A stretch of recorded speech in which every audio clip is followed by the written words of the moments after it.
I have called this, the fifth case history, the care enhancement with silver fluoride materials. So she presented in 2016 as a 7-year-old girl.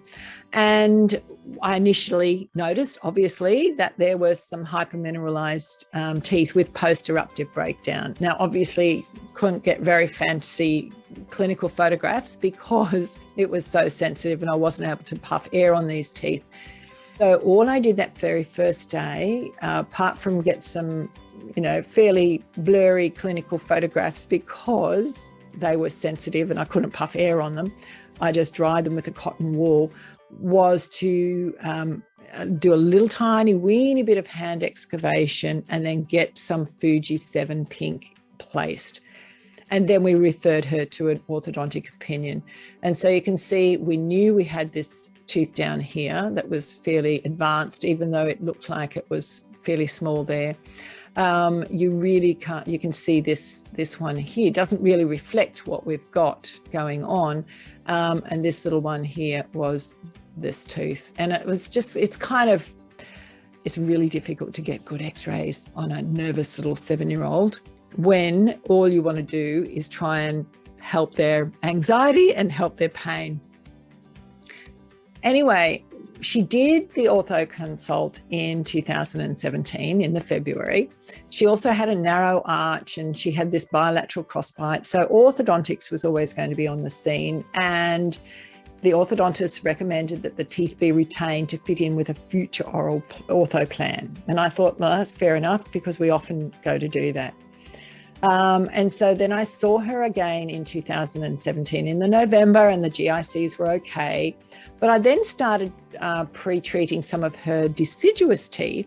Remember, she had a high anxiety level because she was so used to having sore teeth and everything that goes along with that in her headspace.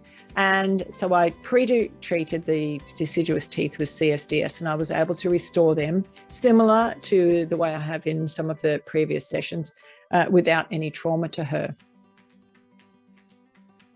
And then in July 2018, the GICs were beginning to break down and the sensitivity had returned. The extractions that were planned were still some years away.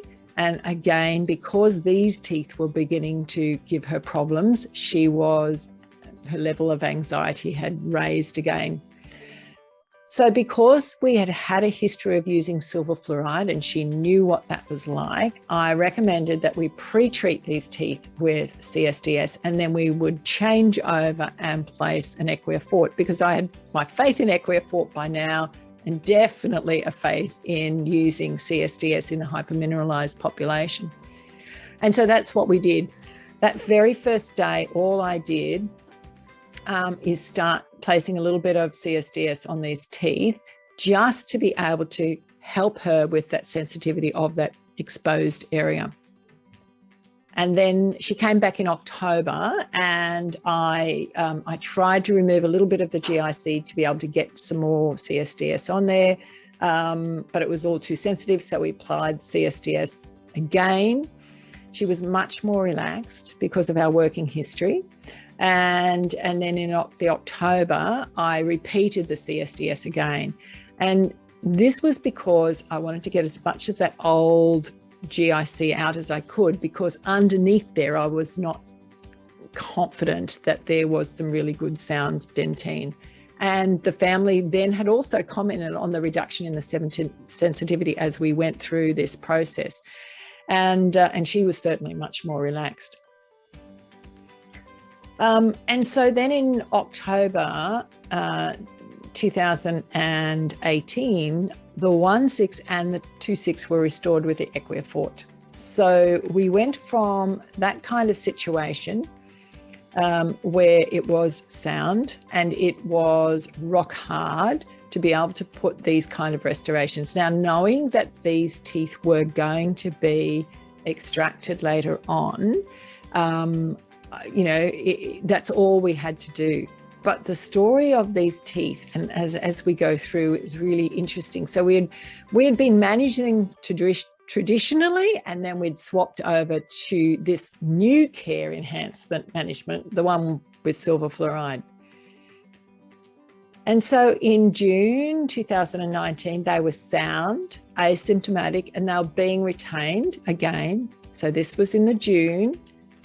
And then in the March 2020, they were still there. The GICs were still there. They were still fine. The teeth were not sensitive at all. So that initial treatment had reduced the sensitivity in the short and the long term. And then in October 2020, the GIC still sound, still solid, had not broken down. You can see it was wearing a little way around here, but this is actually very smooth. It looks like it's kind of ridgy, but it's not. It's a really smooth transition onto that filling material. And it was not breaking down. It was not breaking off. It was just, beginning to wear down. And then in the May 2021, it was time for those teeth to be extracted. So I did the 2 extractions on both days. Now, because I am a very old OHT and I was trained in permanent extractions, I was able to take these teeth out, it was kind of a sad day because I had nursed these teeth all the way through from 2016, and here we are at 2021.